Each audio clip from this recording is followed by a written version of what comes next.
दोस्तों आज की हमारी इस वीडियो में हम आपको जो बातें बताने वाले हैं वह वाकई में आपकी आंखें खोलकर रख देगी, क्योंकि आज आपको कुछ ऐसी चीज़ें पता चलेंगी जो शायद ही आप लोगों ने कभी सोची हों। जैसा कि हमसे लगातार पूछा जाता है कि क्यों चाइना के मोबाइल इतने सस्ते मिलते हैं और बाकी देशों के मोबाइल इतने महंगे क्यों होते हैं, तो आज की इस वीडियो में आपको आपके सभी सवालों के जवाब मिल जाएंगे कि आखिर क्यों चाइना के मोबाइल इतने सस्ते होते हैं।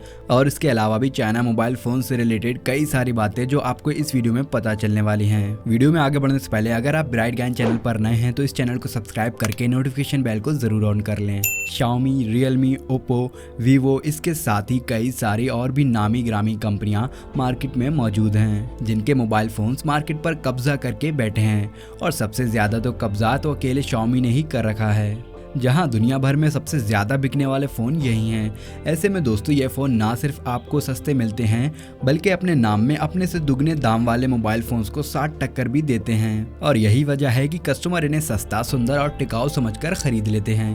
पर यहाँ सवाल यह आता है कि आखिर चाइना में बनने वाले ये मोबाइल फ़ोन्स इतने सस्ते क्यों मिलते हैं। दोस्तों हम आपके सवालों का जवाब देने के लिए इस वीडियो को अलग अलग फैक्टर्स में डिवाइड कर देते हैं, क्योंकि आपको यह बात विस्तार में समझानी बहुत ज़रूरी है कि चाइना किस तरह की स्ट्रेटेजी पर काम करता है। और वहां पर मोबाइल फ़ोन के सस्ते होने का सबसे बड़ा फैक्टर है लेबर। अब जैसा कि हम सभी यह बात बहुत अच्छे से जानते हैं कि चाइना की जनसंख्या बहुत ज़्यादा है और ऐसे में वहाँ पर बहुत से लोग काम ढूंढने की तलाश में लगे रहते हैं, जिस वजह से उन्हें बहुत सस्ते में काम करना पड़ता है। और आप माने या ना माने, लेकिन जितने मजदूर चाइना में हैं उतने शायद ही कहीं और होंगे, जिसकी सबसे बड़ी वजह है कि इसीलिए चाइना एक मैन्युफैक्चरिंग हब है, जहां पर तरह तरह की चीज़ें बनाई जाती हैं। ऐसे में इतनी सारी लार्ज स्केल पर चीज़ें बनाने के लिए मैनुअल वर्क तो चाहिए ही, और इसी मैनुअल वर्क के लिए ज़्यादा से ज़्यादा लोगों को वर्कर के तौर पर हायर किया जाता है, जिन्हें बहुत कम मजदूरी में काम करना पड़ता है। और तो और वहाँ की कुछ कंपनीज की पॉलिसीज भी बहुत स्ट्रांग होती हैं।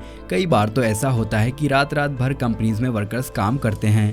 अब जाहिर सी बात है कि जब वर्कर्स कम रेट में मिलेंगे तो ऑटोमेटिक प्रोडक्ट का रेट भी कम हो जाएगा। और दोस्तों अगर हम तीसरे फैक्टर की बात करें तो कंपनियों को सुविधा बहुत ज़्यादा मिलती है, और वह सुविधाएं उन्हें कोई और नहीं बल्कि चीन की सरकार ही देती है, क्योंकि वह जानती है कि हमारा देश इन्हीं बड़ी बड़ी कंपनियों की वजह से चल रहा है, जिस वजह से वह जितनी हो सके उतनी ज़्यादा सुविधाएं इन कंपनियों को मुहैया कराती है। फिर चाहे सुविधा ट्रांसपोर्ट की हो, इलेक्ट्रिसिटी की हो या फिर किसी और चीज़ की, हर चीज़ में सरकार कंपनी के साथ रहती है और एक्सपोर्ट को भारी मात्रा में बढ़ावा देती है। इसी वजह से जब वहाँ से सामान दूसरी कंट्री में भेजा जाता है तो सरकार बहुत कम ड्यूटी चार्ज लेती है, और इस वजह से मोबाइल फ़ोन भी सस्ते दामों में मिलते हैं। और अगर हम अपने अगले फैक्टर की बात करें तो वह और कुछ नहीं बल्कि ऑनलाइन सेल्स है, क्योंकि चाइना में कई सारे प्रोडक्ट डायरेक्ट ऑनलाइन बिकते हैं। ऐसे में उन्हें डीलर्स को मोटा कमीशन नहीं देना पड़ता, जिसके कारण उनका प्रोडक्ट ऑटोमेटिक सस्ता हो जाता है, क्योंकि इसमें उन्हें किसी भी डीलर या डिस्ट्रीब्यूटर को अपॉइंट करने की ज़रूरत नहीं है,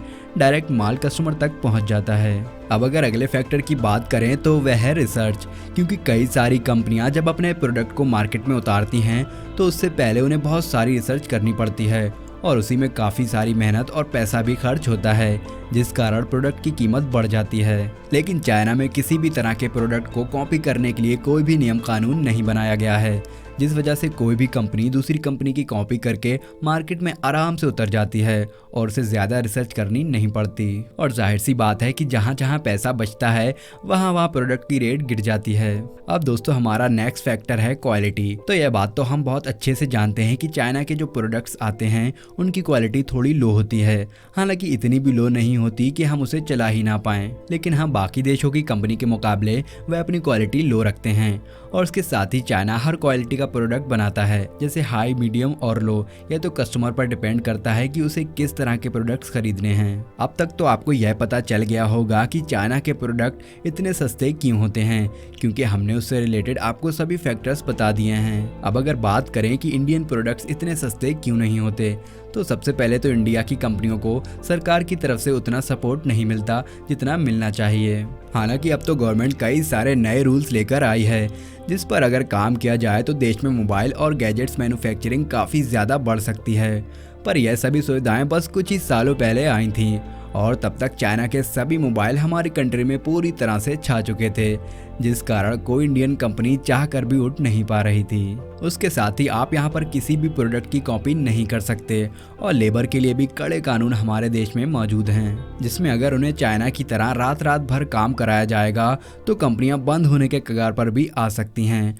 और यही सब सारी वजहें हैं कि हमारे देश में मोबाइल फ़ोन सस्ते नहीं मिल पाते हैं। पर हमें उम्मीद है कि आने वाले समय में कुछ बदलाव होंगे, जिसमें हमारे देश में बनाए जाने वाले गैजेट्स भी दुनिया भर में अपना नाम करेंगे।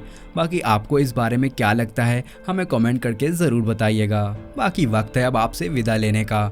उम्मीद है आपको हमारी आज की इंटरेस्टिंग वीडियो काफ़ी ज़्यादा पसंद आई होगी और ऐसे ही वीडियोज़ लगातार देखने के लिए हमारे चैनल को लाइक, शेयर और सब्सक्राइब करना बिल्कुल ना भूलें। धन्यवाद।